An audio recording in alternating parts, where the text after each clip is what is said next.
자, 그러면 4대 세종대왕님을 보도록 하겠습니다. 자, 세종이십니다. 지금 재위기간이 31년 7개월입니다. 굉장히 오랜 세월을 왕을 해주셨던 분이 우리 세종대왕님이 되시는데요. 흔히들 뭐 세종대왕님을 굉장히 존경한다고 그러죠. 그 존경의 이유가 뭘까요? 왜? 업적이 많아서요? 한글 창제해서요? 뭐 여러 가지가 있겠지만 세종대왕님이 가장 존경을 받는 이유는 저는 에민에 있다고 생각해요. 에민. 사람을 사랑하는 마음. 여기 혹시 자녀분하고 같이 오신 분? 예. 같이 오셨구나. 우리 아버님, 따님 계신데, 따님이 아직 미성년자시죠? 그럼 이 다음에 그냥 똑똑하고 유능한 사람이 됐으면 좋겠어요? 아니면은 위대하고 훌륭한 사람이 됐으면 좋겠어요? 선택을 잘 하셔야 됩니다. 자, 그냥 유능한 사람, 똑똑한 사람, 아니면 위대하고 훌륭한 사람. 위대하고 훌륭한 사람. 어느 쪽이 되셨으면 좋겠어요? 자녀한테 제가 생각하는 거는 네. 이제 그 말씀 함축되어 있는 그 의미인데 네. 남한테 보여주는 삶이냐 자기 자신이 행복한 삶이냐 그럴 때 지금 뭐 취업이나 대기업이라는 일은 공무원이 된다 그러면 남한테 보여주는 삶이 아닐까 중소기업 다니더라도 자기가 행복한 삶 네. 거기에 있는 중점을 네. 그러면 어느 쪽? 그러니까 알겠는데. 이쪽이요? 훌륭한 사람. 그리고 이쪽 어머니.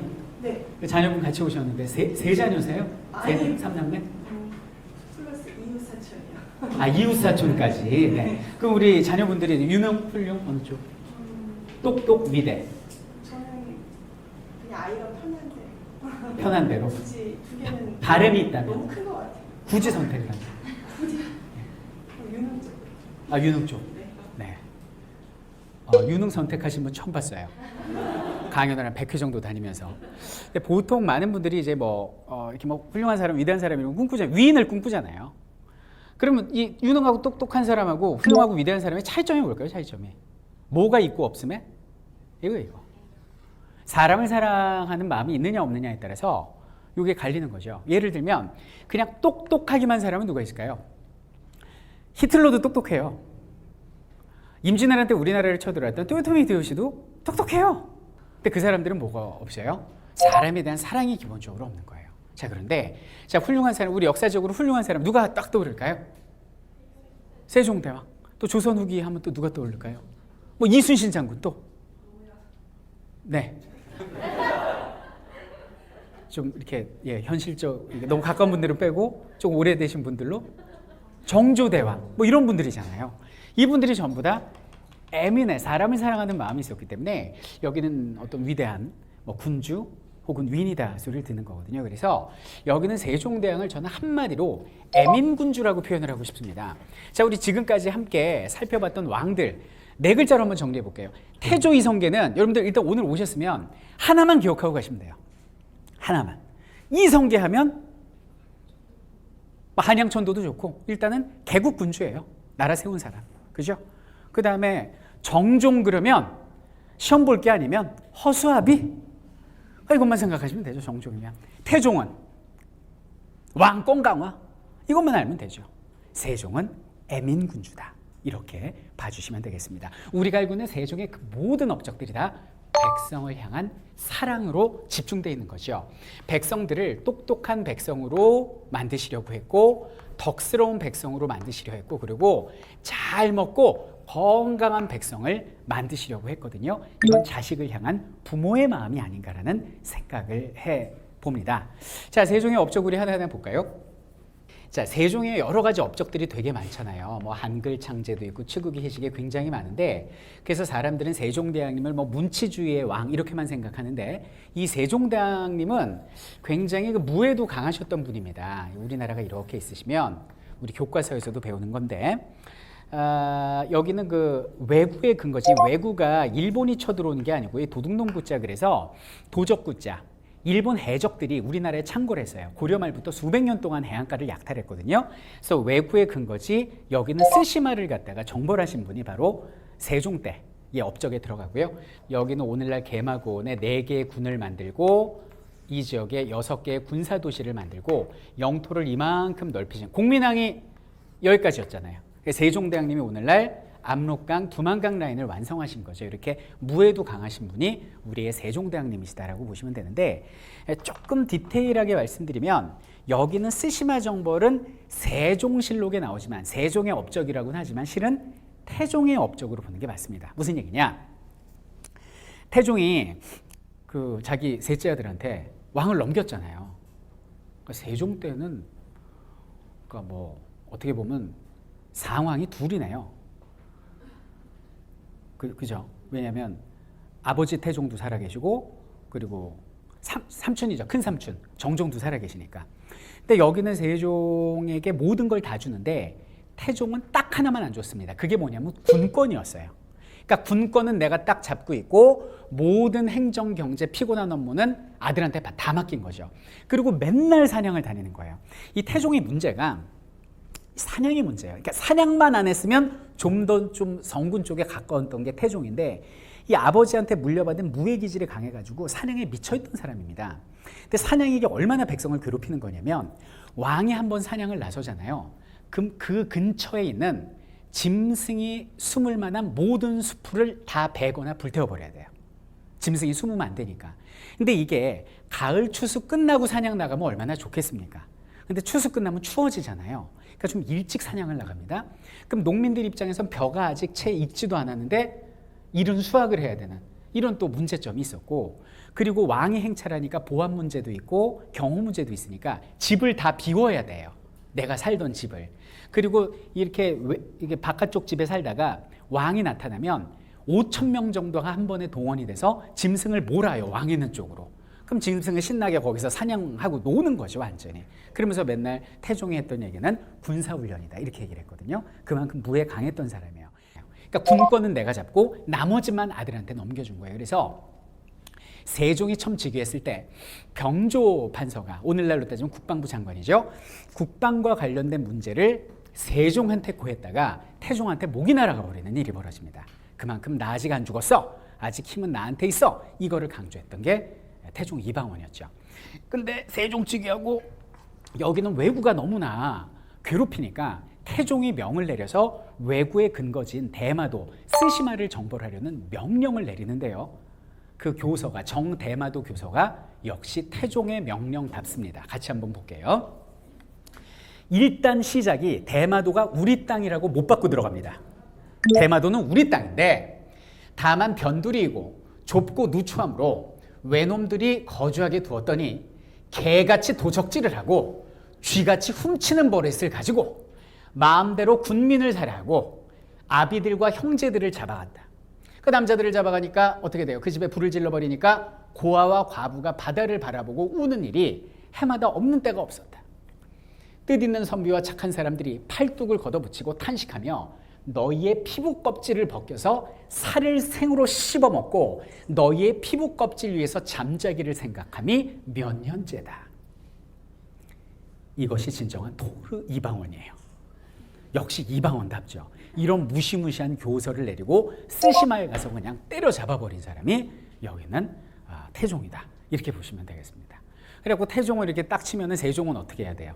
합의를 봐야겠죠. 마무리를 해야겠죠. 그래서 세종이 어떻게 하냐면 이 스시마하고 아예 그냥 외면을 해버리면 또 문제가 생길 것 같으니까 개해년에 약조를 맺어줍니다. 이게 개해약조가 되는데, 그래서 세견선을 왔다 갔다 하게 허락을 해주고 그리고 이제 세삼이도라고 그래서 쌀을 갖다가 매년 200석씩 공고로 줘요. 왜 옛날에 우리 그 북한에 연탄도 그냥 주고 막 그랬잖아요. 좀 조용히 좀 있으라고. 그런 것처럼 이렇게 쌀을 주기도 했고, 여기는 사군육진 개척한 거는 이거는 나중에 세종의 업적 맞습니다. 사군육진 개척한 게 누구예요? 백두산 호랑이 김종서입니다. 옛날에 관상이라는 영화에 백윤식 씨가 이 역할을 맡았었는데 이분이 원래 문인이거든요. 문인인데 세종 밑에서 행정일을 보다가 과로사 하느니 내가 저기는 백두산 가서 여진족하고 싸우는 편이 낫겠다라는 마음을 가지고 가가지고 용감히 싸우죠. 왜냐하면 여기서 지면 다시 소환되거든요. 가면 죽어요, 과로로. 그래서 열심히 싸우고 사군육진을 개척을 하죠. 그리고 때리기만 한 게 아니라 회유정책까지 했으니 그것이 이제 무역소도 설치하고 경원 종성 지역에 무역소도 설치하고 귀순도 장려하는 이런 역할을 했던 게 바로 세종이다라고 아시면 되겠습니다. 자, 그럼 그 세종대왕님의 그 특징을 한눈에 볼 수 있는 그림을 좀 그려왔거든요. 자, 그림 한번 볼게요. 이게 세종의 모든 것이 이 그림이. 자, 보면 일단 세종대왕님 좀 체구가 어떠세요? 뚱뚱이 보여요. 비중하시다라는 거죠. 이거는 이제 태종실록을 통해서 알 수가 있는데, 태종이 걱정이 이만저만이 아닙니다. 우리 아들이 운동을 싫어하고 사냥을 싫어하고 말 타는 것을 싫어하고 고기만 좋아해서 몸이 비중하니 내가 걱정이 태산이다라고 얘기를 합니다. 그리고 아들에 대한 걱정이 많아가지고 내가 죽거들랑 상중에는 고기를 먹으면 안 되잖아요. 3년 동안. 근데 우리 아들 사흘만 고기 못 먹어도 죽으니까 내가 죽어도 꼭 우리 아들 고기 먹게 하라. 이게 유언일 정도로 굉장히 소고기 매니아가 한우 사랑이 각별하신 분이 세종대왕님이셨습니다. 완벽한 사람이 없죠. 다 뛰어나셨는데 조금 어렸을 때부터 이 성인병을 달고 살았던 분이 우리의 세종대왕님이라 오른손에는 과감하게 고기를 쥐어드렸습니다. 그리고 왼손에는 역시 활자 중독증이죠. 항상 손에서 책을 놓는 법이 없었던 우리 세종대왕님, 한 책을 100번 읽었던 의미에서 책을 놓은 거죠. 그러다 보니까 세종대왕님 때는 집현전이 발전을 하게 되는데, 자, 저기 보면 왼쪽에 집현전 학자들이 보이죠. 현명한 학자들을 모아놓는 곳이다 그래서 집현전이라고 그랬는데, 여기서 백성들을 위한 실용적인 발명품을 만들게 됩니다. 그래서 나온 발명품들이 지금 여기 보이는 뭐 해시계랄지 혼천을이랄지 좀 이따 자세히 소개해드릴 여러 가지 발명품인데요. 이것들이 전부 다 백성들의 실생활에 도움이 되는 것들이다라는 거죠. 그래서 이걸 무슨 정신이라고 그러냐면, 따라해보죠. 실사구시. 들어보셨죠? 이게 무슨 뜻이에요? 실제 사실을 통해서 시시비비를 구한다. 옳고 그름을 구한다. 쉽게 표현하면 실용주의를 채택한다. 이런 뜻으로 보시면 돼요. 그러니까 항상 직접적이고 실용적인 것을 강조하셨던 분이 세종대왕이셨다라고 보시면 됩니다. 이러다 보니까 여기 있는 대신들 표정이 어때요? 죽을 맛이다 이런 얘기죠. 그런데 세종대왕 때 대표적인 그 재상이 누가 있습니까? 황희정승이 있죠. 자, 황희정승이 너무 일을 지키니까 왕이 제일 싫어하는 게 뭘 것 같아요? 제일 싫어하는 게? 제일 좋아하는 건 사냥이고요. 고기 못 먹게 하는 거예요. 제일 싫어하는 게 경연이에요. 원래 왕들이. 왜냐하면 조선 최고의 수재들하고 학문을 토론해야 되는데 이 스트레스가 보통이 아니거든요. 근데 세종대왕이 가장 좋아했던 게 경연입니다. 아침 2시간, 점심 2시간, 저녁 2시간으로 만족하지 못하고, 영상대감 오늘 퇴근 후에 뭐 해요? 그럼 얼굴이 사색이 됩니다. 전하, 경연합시다. 뭐 숙제도 내주고 막 질문을 하는데 막 미치겠는 거예요. 그러니까 이 예습 복습 안에 가면 왕하고 토론이 안 돼요. 막 죽을 맛이죠. 그래갖고 황희의 소원이 이제 그만 퇴직하는 거였습니다. 자, 조선왕조실록을 볼까요? 세종실록 124권 31년 차입니다. 영의정 황희가 한제로 인해 상소하기를 신의 나이가 90이 되도록 퇴직을 못한 거예요. 중간에 뭐 여러 가지 핑계를 대고 퇴직하면 자꾸 잡아 올리거든요. 90에 가까운데 공의 없이 제가 월급만 받고 있으니까 청하옵건대 신의 직책을 파하여 하늘의 꾸지람에 응답하소서 했더니 윤허하지 아니하니. 이 외에도 사료는 담지 않았는데 뭐 여러 사신이 있는데 여러 신하가 있는데, 한 신하는 너무 힘드니까 뭐 핑계를 이것저것 대도 안 되니까 막 어떻게 할지 고민하는데 어머니께서 돌아가신 거예요. 그러니까 너무 가슴은 아프지만은 이제 내가 비로소 사람다운 삶을 살 수 있겠구나 싶어가지고 고향으로 내려갔어요. 그래서 이제 3년 동안은 쉴 수 있잖아요. 3년상을 치르니까. 근데 세종대왕이 한 달 만에 교지를 내린 거예요. 3년상을 치른데 어찌 어머니를 잃은 슬픔을 다 할 수가 있겠는가? 이제 30일 치렀으니 그만 올라오도록 하라.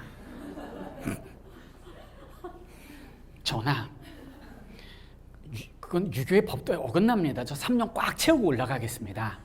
그래? 그러면 몸이 상할까 내가 걱정이니 내가 가장 아끼는 한우 선물 세트를 보내놓으라. 그러면서 소고기를 내린 거예요.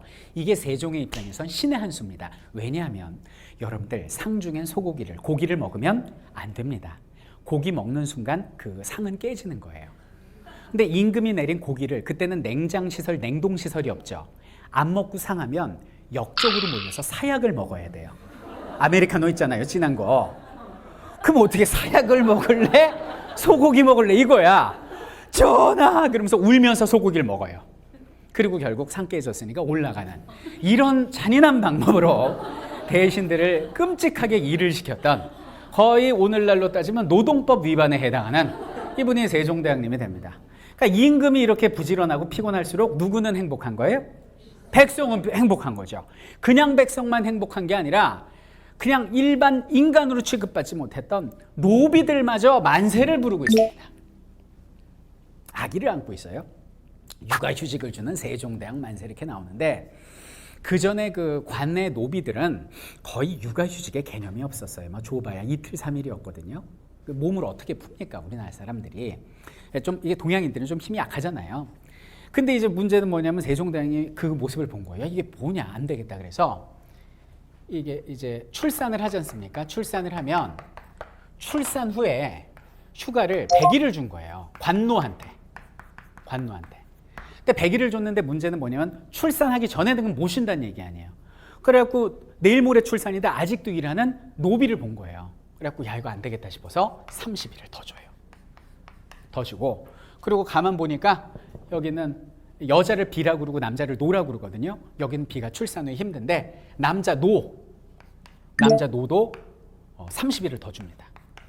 그래서 남편도 30일 쉴 수 있게 한, 이게 세종대왕님이세요. 그러니까 백성 사랑을 넘어서서 노비한테까지 신경 쓰신 진정한 사랑의 군주가 여기는 세종이라고 보시면 되겠고, 이 걱정이 앞설 수 있는데 이분이 적장자가 아니잖아요. 그러다 보니까 왕이 되자마자 큰형인 양녕대군이나 둘째 형인 이제 그 누구야, 효령대군 같은 경우는 위험에 처할 수도 있겠죠.